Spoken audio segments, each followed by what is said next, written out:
WhatsApp guys, সবাই কেমন আছেন? আশা করি সবাই ভালো আছেন।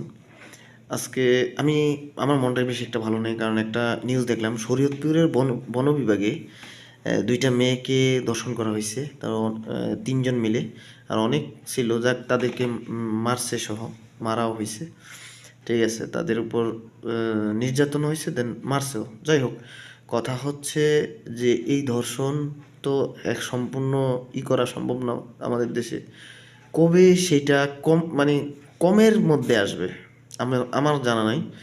তবে সবচেয়ে বড় কথা হচ্ছে যে ভিডিও ফুটেজটা দেখলাম, সেখানে যারা ধর্ষণ হয়েছে তারা বলতেছে যে আরও অনেক 2টা না 3টা মহিলা দেখছে, তাও আবার একটা পুরুষও দেখছে। তাদেরকে যে জোর করে জঙ্গলের মধ্যে নিয়ে যাচ্ছে। ঠিক আছে, এবং কি বাসা বাড়ি ওনাকে ছিল, ওনারাও দেখছে। কেউ কোনো প্রতিবাদ করে নাই বা মানে এগিয়ে আসে নাই। তা আমি বলবো, বাংলাদেশের এই যে বর্বরতা, এটা কবে যাবে? আমি কিন্তু আগে থেকে বলতেছি যে আমরা শিক্ষিত না। আমাদের দেশ কিন্তু শিক্ষিত জাতি না। আমরা কিন্তু এমন একটা জাতি, অশিক্ষিতর মধ্যে একটা পড়ে, আমরা থার্ড ক্লাস অশিক্ষিত। কারণ আমাদের মধ্যে জ্ঞান বুদ্ধি নেই। জ্ঞান বুদ্ধি বিবেক যদি থাকে, ঠিক আছে, আমরা যেসব কাজ করি বাংলাদেশে, আমাদের দ্বারা যেসব কাজ হয়, এগুলো কোনো শিক্ষিত বা বিবেকবান মানুষের দ্বারা হয় না। ঠিক আছে।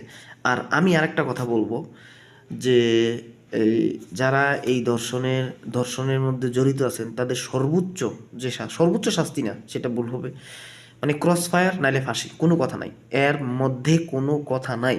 আমি আমি আমার যেটা ভাষ্য।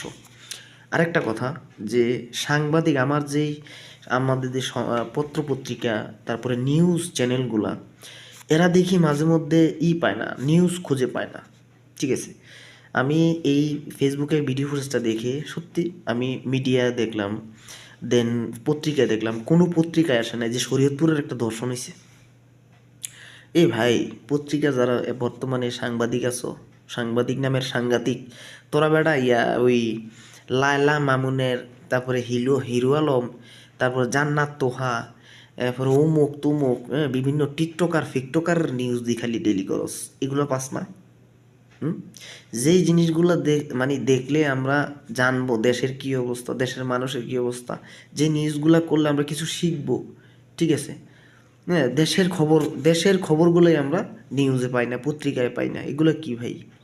ঠিক আছে, তো যাই হোক, কথা হচ্ছে আমার সর্বোচ্চ দাবি থাকবে, সর্বোচ্চ শাস্তি না, ক্রস ফায়ার অথবা ফাঁসি, মৃত্যুদণ্ড দেওয়ার দরকার নেই।